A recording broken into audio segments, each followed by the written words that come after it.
Hello everyone, welcome back to the channel. Last video में मैंने introduction cover किया था कि बीओपी होता क्या है।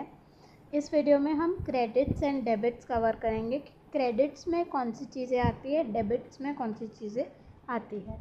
In this section we examine some BOP accounting principle as a necessary first step in presentation of international transaction of US. Then there's a distinction between, we begin with distinction between credits and debits and examine the double entry bookkeeping. Her cheese double entry होती है, वो क्या होता है, double entry bookkeeping क्या होता है वो हम देखेंगे second. Credits international transaction are classified as credits and debits.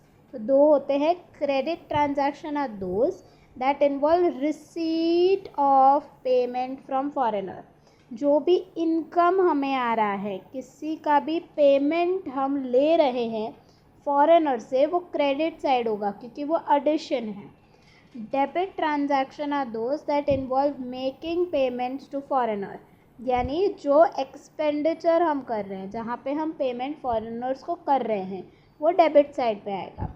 Credit transaction are entered with a positive sign, जैसे मैंने दिखाया। Debit transaction are entered with a negative sign in the nations BOP. जब वो बैलेंस ऑफ पेमेंट बनता है तो credit side होता है, डेबिट साइड होता है। क्रेडिट साइड में you have plus sign, debit side में यू हैव माइनस साइन। दस, अब अगर हम देखें एक्सपोर्ट, कौन सी चीज़ें हैं जो क्रेडिट साइड में आएंगे, जहाँ पे हमें इनकम अर्न होता है। Export of goods and services, जब हम एक्सपोर्ट करते हैं गुड्स एंड सर्विसेज तो हमें उसका पेमेंट मिलता है फॉरेनर से, तो वो आपका क्रेडिट साइड में आएगा।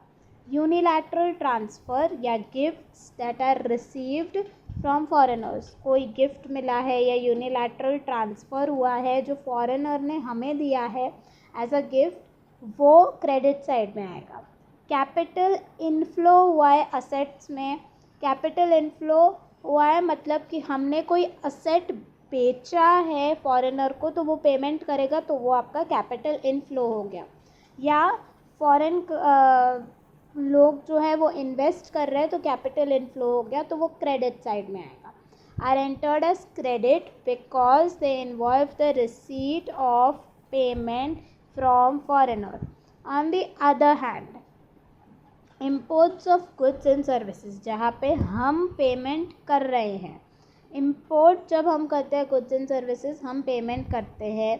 दूसरा, यूनिलैटरल ट्रांसफ़र या गिफ्ट हम फॉरेन को दे रहे हैं वो, या कैपिटल बाहर जा रहा है, बाहर जा रहा है मतलब दूसरे नेशन के पास जा रहा है, फॉरेन को जा रहा है, तो हम पेमेंट कर रहे हैं। तो इस सिचुएशन में ये डेबिट साइड में एंट्री होगा। Minus sign entered as debit, that is minus sign in the nations BOP.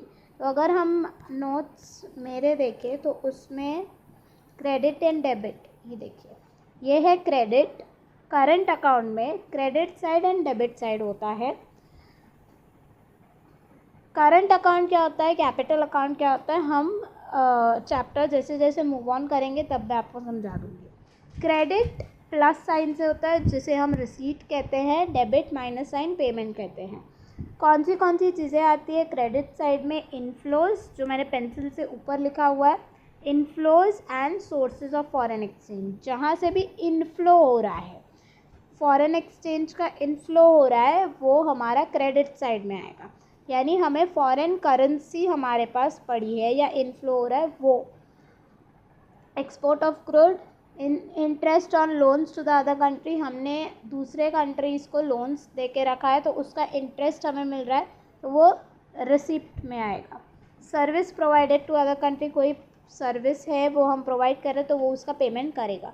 Debit side में सारी चीज़ें मैंने लिख के रखी है कि क्या क्या आएगा। आउटफ्लो डेबिट साइड में आता है कि uses of forex, uses of forex मतलब यूज़ ऑफ फॉरेन एक्सचेंज। जब हम फॉरेन एक्सचेंज यूज़ करते हैं, यानी हमारे पास जो फॉरेन करेंसी पड़ी है वो हम यूज़ कर रहे हैं पेमेंट के लिए, तो यहाँ से डेबिट हो गया, माइनस हो गया, तो इस वजह से वो डेबिट साइड में आता है। Imports of good, payment for services, banking, insurance, shipping service, ये सारे सर्विसेज होते हैं। Royalties for foreign firm, expenditure of Indian Indians in foreign country interest on foreign investment in India on loans from other countries or international organization, ये सारा debit side में आता है. तो I hope credit side and debit side का difference आपको पता चल गया होगा. अब हम इनफ्लोज एंड आउटफ्लोज समझते हैं through an example. Financial inflows दो तरीके के होते हैं. Financial inflows can take either of the two form, it can be any one of the two form. Increase inflow मतलब क्या? इनफ्लो हमेशा याद रखना, जब वो फाइनेंशियल इनफ्लो बोल रहा है मतलब फॉरेन की करेंसी हमारे कंट्री में आ रही है.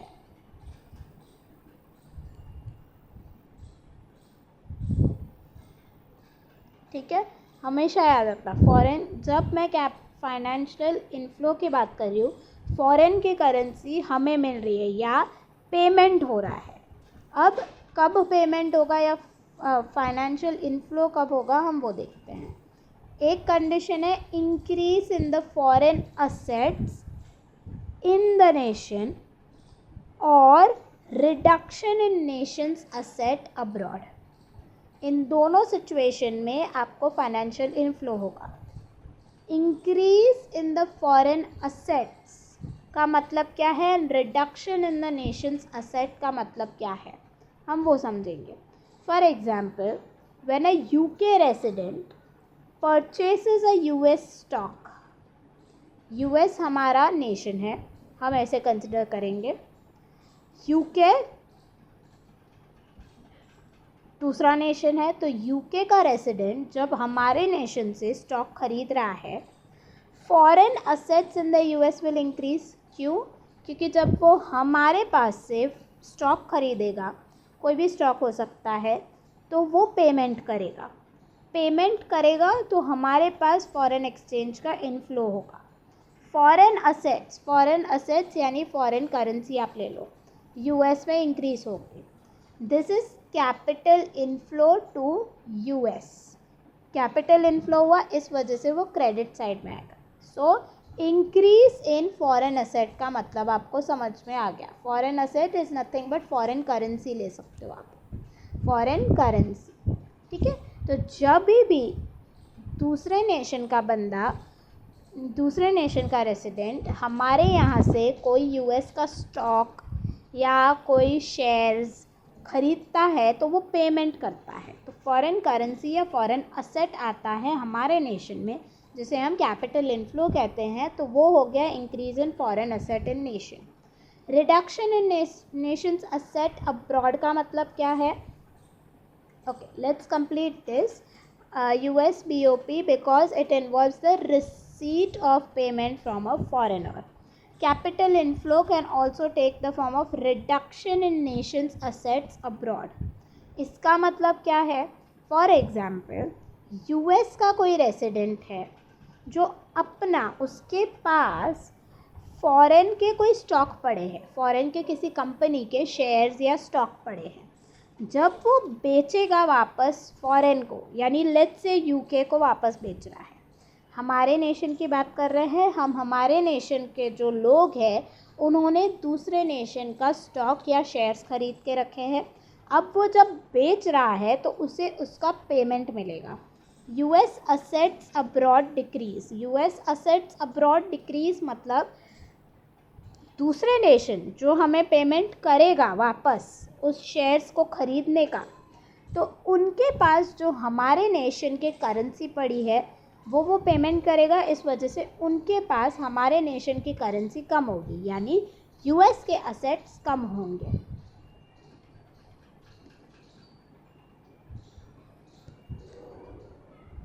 I'll just explain this side. A nation है, let's take US and UK only. US is our nation that we are talking and UK is other nation. When you talk about reduction in nations asset abroad, इसका मतलब है US के लोगों ने, US के जो residents हैं उन्होंने कोई स्टॉक या शेयर्स खरीद के रखे हैं यूके के. जब वो स्टॉक्स या शेयर्स वो यूके को वापस बेचते हैं तो उन्हें उसका पेमेंट मिलेगा। पेमेंट जो होगा वो यूएस के करेंसी के टर्म्स में मिलेगा, यानी यूके के पास जो यूएस की करेंसी है या यूएस का जो असेट है वो कम होगा, क्योंकि उसे यूएस के उन लोगों को वापस पेमेंट करना है। तो it can take two ways, एक तो आप फॉरेन असेट्स बढ़ रहा है हमारे नेशन में, एंड दूसरा फॉरेन में या अब्रॉड में हमारे असेट्स कम हो रहे हैं। तब दोनों सिनेरियोज में फाइनेंशियल इनफ्लो हो रहा है। Capital inflow to US, that is reversing the capital outflow that occurred when US resident purchased the foreign stock। तो ये जब फॉरेन स्टॉक खरीदा तब उन्होंने पेमेंट दिया था, उसको अब वो रिवर्स कर रहे हैं, हमें स्टॉक बेचना है, आप हमारे पैसे वापस करो, तो वो उसको रिवर्स कर रहे हैं। उससे रिकॉर्ड किया जाता है क्रेडिट साइड में of US BOP, because it too involves receipt of payment from foreigners. The definition of capital inflow to US as increase in the foreign asset in US or reduction in the US asset abroad can be confusing। इसको समझना कि increase in foreign asset US में and reduction in US assets abroad में, ये confuse हो जाते हैं बच्चे कि इसका मतलब क्या है, कुछ समझ में नहीं आ रहा है। ये क्या रिडक्शन क्यों बोल रहा है, इंक्रीज एक जगह पे बोल रहे हैं, दूसरे जगह पे रिडक्शन बोल रहा है, क्यों? Confusing and is somewhat unfortunate.